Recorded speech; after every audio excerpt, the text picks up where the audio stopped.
Madhya Pradesh Olympic संघ द्वारा आयोजित ये आकाशवाणी के पंचरंगी प्रोग्राम की तरह कई रंगों को मिलाकर कार्यक्रम बना रहे हैं और इस कार्यक्रम के संयोजक मौन तपस्वी रमेश दादा, अभिनंदन करते ओलंपिक संघ के अध्यक्ष जी का। हम सबके अत्यंत आदर श्रद्धा के केंद्र और सरकार के बहुत सुयोग्य मंत्री माननीय कैलाश जी विजयवर्गीय जी, भाई साहब उनका भी अभिनंदन।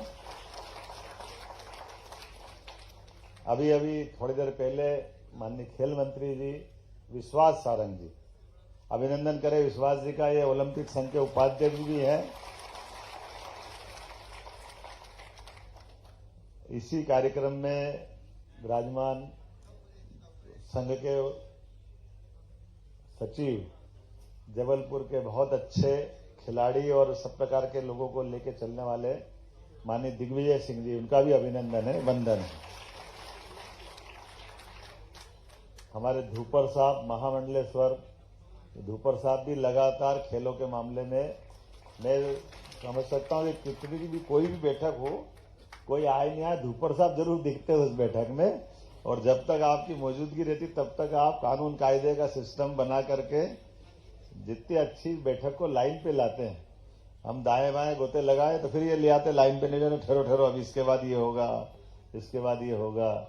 माननीय संदीप जी हमारे बहुत सुयोग्य महापौर और विधानसभा, आप माननीय इस अवसर पर एससीएस मैडम घाटे, मैडम स्मिता घाटे जी, हमारे रवि जी, सोनी जी और आप सब।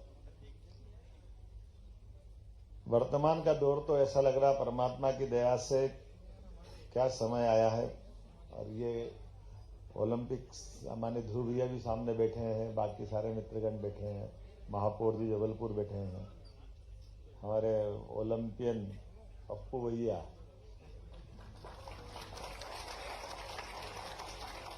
पुराने महापौर के अध्यक्ष क्या थे आप शर्मा जी, महापौर पूर्व महापौर सुभाष जी।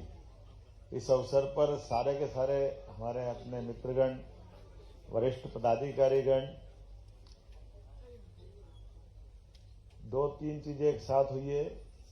अभिनंदन समारोह तो हुआ ही, आज यहां शंखनाद युवा खिलाड़ियों के नए आगामी समय का, जिसके माध्यम से मध्य प्रदेश खेल के मामले में पूरे देश में सबसे आगे जाएगा, ये विश्वास भी मुझे ध्यान में आया।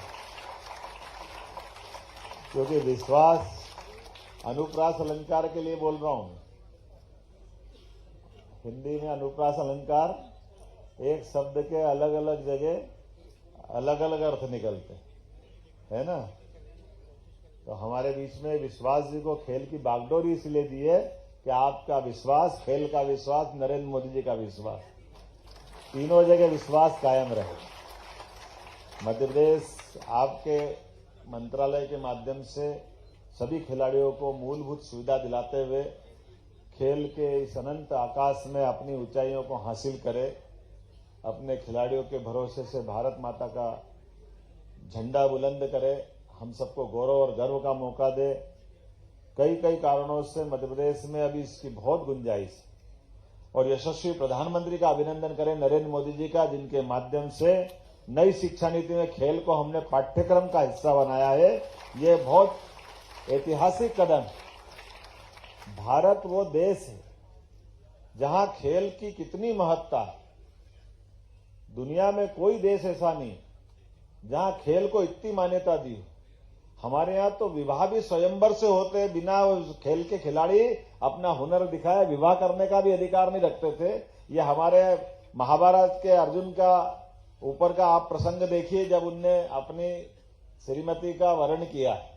भगवान राम का 17 लाख साल पुराना घटनाक्रम हम सबको मालूम, और एक नहीं दो नहीं लगातार धनुष का, परशुराम जी का किस्सा सबको मालूम होगा, लेकिन धनुष तोड़ करके भगवान ने जो अपना पुरुषार्थ दिखाया, पराक्रम दिखाया, और ये पराक्रम के ही परिणाम है कि 17 लाख साल पुरानी बात है या 300 साल पहले रानी दुर्गावती का इतिहास, 150 साल पहले झांसी की रानी का इतिहास, हमारे यहाँ की माता बहनों ने भी अपने पुरुषार्थ पराक्रम से भारत माता का मान बढ़ाया, सम्मान बढ़ाया। यह एक नहीं अनेक बार हुआ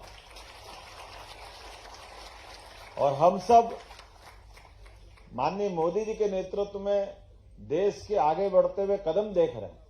एहसास हो रहा हमको, वो गया जमाना जब ओलंपिक में खाली हाथ आते थे। धीरे धीरे कुश्ती ने लाज बचाई कि कोई को पुरस्कार मिलेगा कि नहीं मिलेगा, लेकिन कुश्ती का एक पुरस्कार तो पक्का पक्का है ओलंपिक। और कबड्डी में भारतीय देसी खेल एशियाड में कोई किसको मिले नहीं मिले, कबड्डी को तो मिलेगा ही मिलेगा, ओलंपिक में नहीं होता था। तो कुछ समय पहले मजाक बनता था कि भैया कबड्डी को ओलंपिक में डलवा दो तो एक पुरस्कार उधर पक्का हो जाएगा। लेकिन कबड्डी भी कम नहीं है और ना कुश्ती कम है। कबड्डी कुश्ती के अलावा भी हमारे अपने सारे खेलों में अब जो समय आया और कितना केवल एक व्यक्ति के बदलने से, व्यवस्थाओं के सुधार करने से, मन की इच्छा शक्ति से और सबकी संकल्प शक्ति से, और जो खिलाड़ी इसके लायक है उनको अवसर प्रदान करने कारण से हम सब देख रहे हैं लगातार कितने पुरस्कार आ रहे हैं। और अब केवल वो पुरस्कार जो ओलंपिक में है वो नहीं, सभी प्रकार के खेलों में अब महिला हॉकी, पुरुष हॉकी, महिला क्रिकेट, पुरुष क्रिकेट, 18 साल के कम वाले खिलाड़ी वाला मामला हो, कोई क्षेत्र में नहीं। और हमने भी सरकार में रहते रहते नई शिक्षा नीति के माध्यम से खेल के जो शिक्षक है वो केवल एक्टिविटी के शिक्षक माने जाते थे, अब हमने उसको खत्म कर दिया। वो असिस्टेंट प्रोफेसर बनते हुए वाइस चांसलर तक जाएंगे। सभी प्रकार के प्रमोशन में उनका भी ध्यान रखेंगे। ये नई व्यवस्था में खिलाड़ी और खिलाड़ी को जो पूरा समय देने वाले, पसीना बहाने वाले, ये प्रशिक्षकों के लिए क्यों सम्मान नहीं होना चाहिए? बगैर प्रशिक्षण के कैसे हो सकता है? और इसीलिए सभी प्रकार के अभी हमने अपनी कैबिनेट की पहली कैबिनेट में निर्णय किया कि एक कॉलेज, एक जिले में एक्सीलेंस कॉलेज बनेगा जिसमें सभी प्रकार के खेल की सुविधा उत्पन्न करते हुए सारी व्यवस्थाओं में अपना प्रदेश नंबर 1 होना चाहिए। मुझे इस बात की प्रसन्नता है, 55 ही जिलों में हमने निर्णय किया। और जिस प्रकार का समय चल रहा है, कल माननीय मोदी जी ने अपने भाषण में बताया कि वो अभी आजकल की नहीं, अमृत काल की बात करते करते कितना दूर का सोचते हमारे नेतृत्वकर्ता, अंदाज लगा लो। उनने कहा कि हम 1936 में जो खिलाड़ी जाएंगे उनकी तैयारी भी अभी से करा रहा है। 1936 में है, हाँ 2036 में, 2036 के ओलंपिक की तैयारी, और तो और उससे आगे वाली बात। उनने ये भी कहा कि हमारी मेजबानी उसके 5 साल बाद आएगी, 4 साल बाद, उसकी तैयारी भी कर रहे हैं। तो 2040 की तैयारी भी कर रहे हैं। तो कब आएगी 40? अभी कोई अब मजाक समझते लोग कि कल का ठिकाना नहीं, 5 साल का ठिकाना नहीं। लेकिन ये खिलाड़ियों को तैयार अगर करना है तो इसी प्रकार से तैयार किया जा सकता है कि 10-20 साल मामूली बात, लेकिन टैलेंट पूत के पांव पालने में दिखाई देते हैं। इसलिए अगर समय रहते उनकी चिंता करें तो निश्चित रूप से ये जो अपनी प्रतिभाएं हैं ये भारत का मान बढ़ाएगी, सम्मान बढ़ाएगी। और केवल माननीय मोदी जी के माध्यम से नहीं हो सकता, आपकी अपने उसके प्रति अपनी जो निष्ठा है, लगन है, आपकी संकल्प शक्ति है, ये उसमें अत्यंत आवश्यक। और ऐसे में सरकार के माध्यम से सरकार आपको संसाधन दे सकती, व्यवस्था में सहयोग कर सकती, खेल का मैदान दे सकती, और बाकी जो जरूरत पड़ता उतना आपको पीछे से समर्थन दे सकती। इसलिए विश्वास जी ने 1-2 सुझाव दिए, मैंने दोनों पे हाँ कर दी।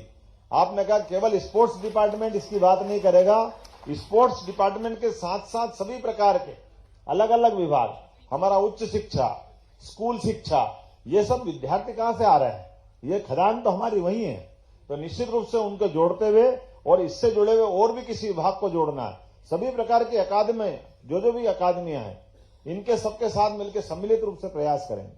और आपने कहा कि अनुदान आपका बंद है बहुत दिन से, मेरे को ये मालूम पड़ा, सही है क्या? तो सभी संस्थाओं का अनुदान भी पूरा दिया जाएगा, कभी कोई रुकेगा नहीं। और आधुनिक संसाधन के साथ जो ग्राउंड पे आपको जरूरत लगेगी वो सब संसाधन भी उपलब्ध कराएंगे। रमेश जी ने कहा ओलंपिक संघ को भी कुछ मिलेगा, हमने कहा बिल्कुल मिलेगा।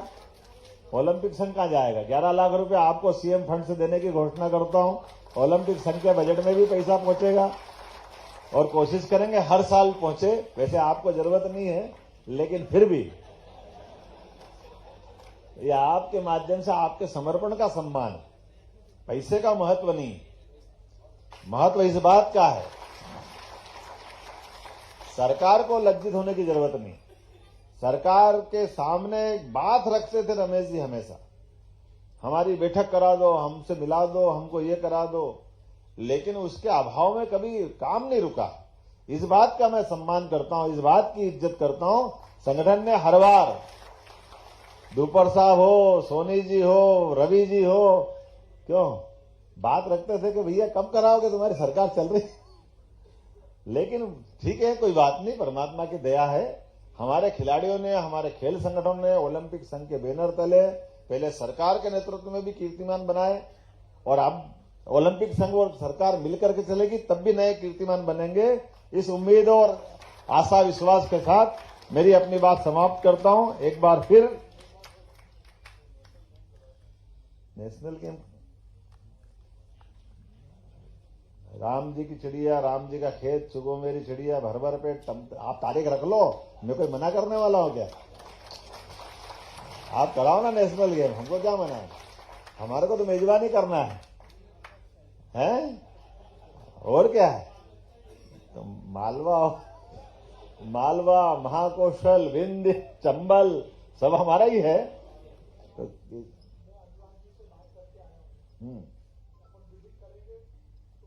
बिल्कुल बिल्कुल, तो निश्चित रूप से और भी इसके अलावा याद आ जाए बाद में भी, तब भी मैं यही हुआ साथ में, आप बता सकते हो। बहुत बहुत धन्यवाद। भारत माता की जय। बहुत बहुत धन्यवाद।